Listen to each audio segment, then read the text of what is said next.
दोस्तों WBCE 2022 काफ़ी करीब है और हमें ये एग्जामिनेशन जेईई मेंस के पहले देखने को मिल रहा है, तो कंपटीशन काफ़ी बढ़ गया है। इसलिए दोस्तों क्योंकि हर एक बच्चा ये सोच पे होगा कि उसको जो है एक अच्छी सी सीट सिक्योर करनी है बिफोर एंटरिंग दी जेईई मेंस एग्जामिनेशन, क्योंकि रिस्क वहाँ पर काफ़ी ज़्यादा है। जहाँ WBCE में हमें रिस्क कम देखने को मिलता है। रिजल्ट हमें जून में देखने को मिलेगा दोस्तों, तो काउंसलिंग हमारी जून के एंड से शुरू होगी, जहाँ पर जुलाई में हमें जेईई मेंस देखने को मिलेगा। तो बहुत ही सुनहरा मौका रहेगा दोस्तों कि आप इस वीडियो को देखें और जानें रैंक वर्सेस मार्क्स की एनालिसिस फॉर द 2022।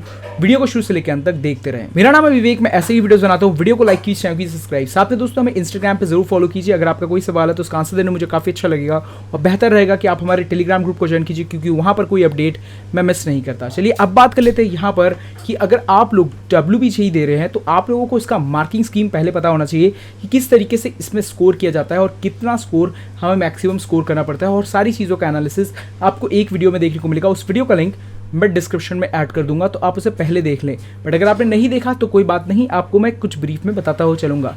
सबसे पहले तो अभी जानते हैं कि पूरा स्कोर जो होता है दोस्तों यहाँ पर 200 का होता है, तो 200 मार्क्स हमें स्कोर करना पड़ेगा, जो बड़ी आसानी से आप लोग को देखने को मिल रहा होगा। 2 पेपर्स आपको देखने को मिलता है दोस्तों।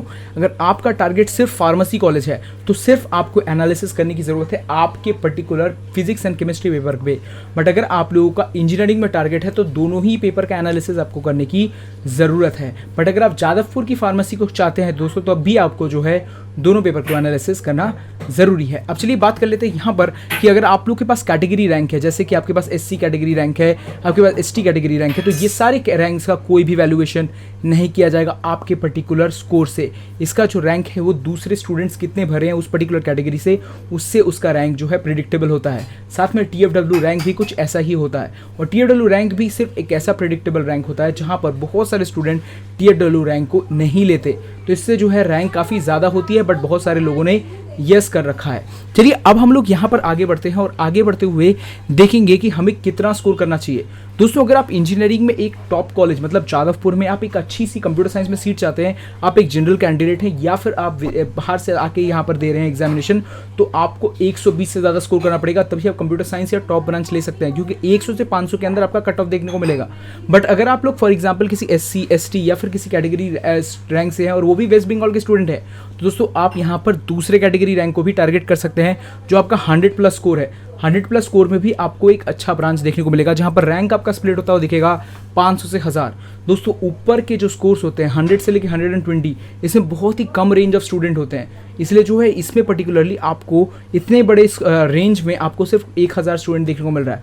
बट अगर हम बाद में बात करें दोस्तों, जब हम लोग 80 से लेकर 100 की बात करें, तो बहुत सारे टॉप स्टूडेंट्स इस पर्टिकुलर कैटेगरी में घुस जाते हैं, जहाँ पर इस रैंक में आपको 5000 तक का रैंक देखने को मिलेगा। इसमें आप एक अच्छी कॉलेजेस जैसे कि प्राइवेट में IEM, हेरिटेज और जैसे कि बड़े बड़े कॉलेजेस में एक अच्छा सीट सिक्योर कर सकते हैं। साथ में आप टॉप कॉलेज में TFW सीट भी ले सकते हैं, ये बहुत ही बेहतर रहेगा। साथ में आप जलपाईगुड़ी गवर्नमेंट जैसे हो गया कल्याणी गवर्नमेंट, या फिर अगर आप लोग देखें तो यहाँ पर कलकत्ता यूनिवर्सिटी, इसमें भी जो है एक बेहतर रैंक, इससे पर्टिकुलरली आप एंट्री ले सकते हैं। और अगर आप TFW सीट का भी चांस लगता है तो आपको मिल जाएगा, क्योंकि CSE ये सब तो आपको सिर्फ टॉप में देखने को मिलता है दोस्तों। तो 80 स्कोर आपका होना चाहिए अगर आपका टॉप प्राइवेट या फिर टॉप गवर्नमेंट टारगेट होना चाहिए। मिनिमम 80 आपका टारगेट होना चाहिए। बट इसकी अगर हम लोग बात करें तो 65 से 80 के अंदर आपको 10,000 तक का रैंक देखने को मिलेगा। ये उन बच्चों के लिए है दोस्तों जो बच्चे TFW सीट के लिए दौड़ रहे हैं, जैसे कि अगर वो कैटेगरी से भी है तो भी TFW रैंक में उनको जैसे कि टॉप कॉलेज चाहिए, जैसे कि टॉप 10 कॉलेज चाहिए, AOT चाहिए, या फिर अब उनको चाहिए जो है BB पोद्दार, NSCC, ये सब कॉलेज चाहिए, और उनको TFW में सीट चाहिए, तो दोस्तों उनको इस पर्टिकुलर रैंक में रहना पड़ेगा, तभी जो है उनको कंप्यूटर साइंस ब्रांच या फिर इलेक्ट्रॉनिक्स ये सब ब्रांच में जो है आपको देखने को मिलेगी आपका पर्टिकुलरली जो भी आपका इस पर्टिकुलर रैंक से आपको मिल सके।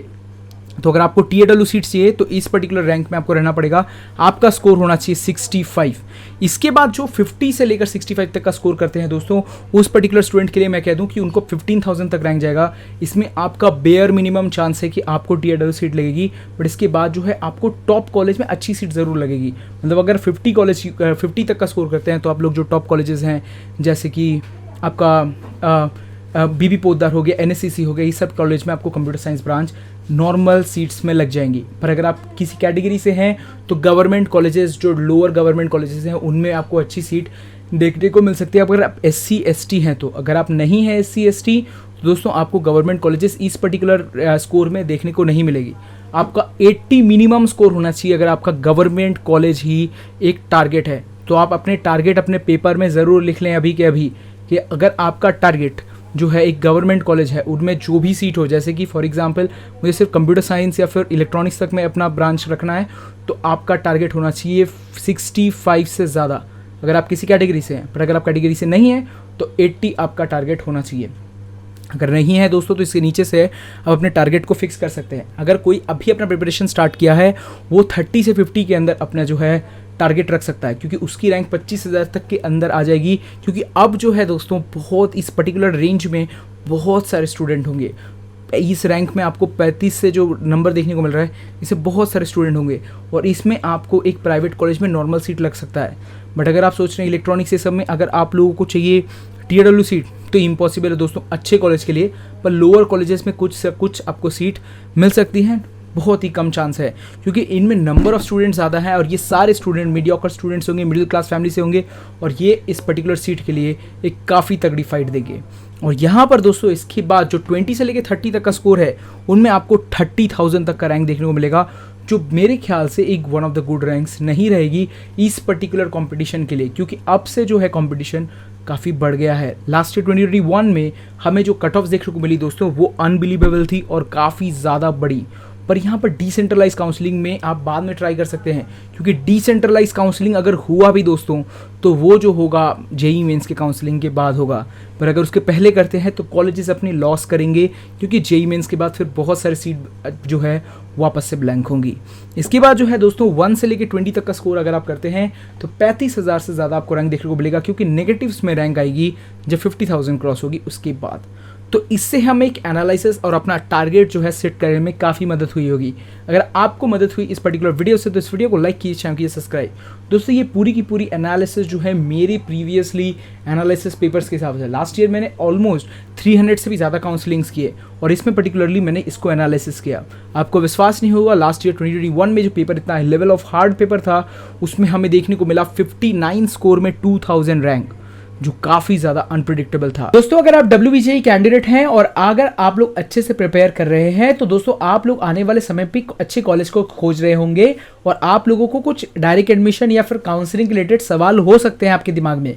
दोस्तों इन चीज़ों को हम लोग फ्री में आप लोगों के लिए सॉल्व करना चाहेंगे और आप लोग को लिए इसलिए मैं कहूँगा एक डिस्क्रिप्शन में फॉर्म दिया हुआ है जिसमें आप अपने कॉलेज के प्रेफरेंस को दे सकते हैं, आप किन कॉलेजेस को पसंद करते हैं, साथ में जो है आपकी कितनी रैंक आ सकती है या फिर आपने नई रैंक स्कोर किया है तो अपने कुछ इन्फॉर्मेशन को देकर हमें आपके पर्टिकुलर क्वेरी को आंसर करने का मौका दे सकते हैं। आप लोगों की सारे डेटास को हम सिक्योर रखेंगे, आपको समय आने पर आपसे कंसल्ट करने की कोशिश करेंगे और जानना चाहेंगे कि आपको क्या पसंद है या फिर आपका सवाल क्या है। तो दोस्तों आपको ये फॉर्म का लिंक डिस्क्रिप्शन में मिल जाएगा, आप ज़रूर जाके वहाँ पर इस चीज़ का आंसर करें। बट अगर हम हाईएस्ट की बात करें तो वो 150 के पार था दोस्तों। तो इससे जो है हम एक एनालिसिस कर सकते हैं कि अगर हमें एक अच्छा पेपर डिलीवर करना है तो हमारा टारगेट कुछ ऐसा होना चाहिए जैसा मैंने आपको बताया। और इसका जो बताया हुआ मैंने लिस्ट आपको बताया वो सब का लिस्ट मैं आपको डिस्क्रिप्शन में दे दूंगा, जिससे आप जाकर उसको वेबसाइट पे जाकर हमारी चेकआउट कर सकेंगे। मार्किंग स्कीम का भी वीडियो हम नीचे ऐड कर देंगे। साथ में दोस्तों आप लोगों को एक और चीज़ बता दूं, यहाँ पर WBC चैप्टर वाइज की वेटेज मैंने दे रखी है, उसका भी वीडियो हम लोग इसके बाद दे देंगे या फिर उस वीडियो का भी लिंक आपको डिस्क्रिप्शन में मिल जाएगा। तब तक के लिए कहते हैं आपको अलविदा, बाय दोस्तों। वीडियो को लाइक कीजिए, चैनल को सब्सक्राइब, साथ में इंस्टाग्राम पर फॉलो कीजिए और सबसे बेहतर रहेगा टेलीग्राम ग्रुप को ज्वाइन कीजिए।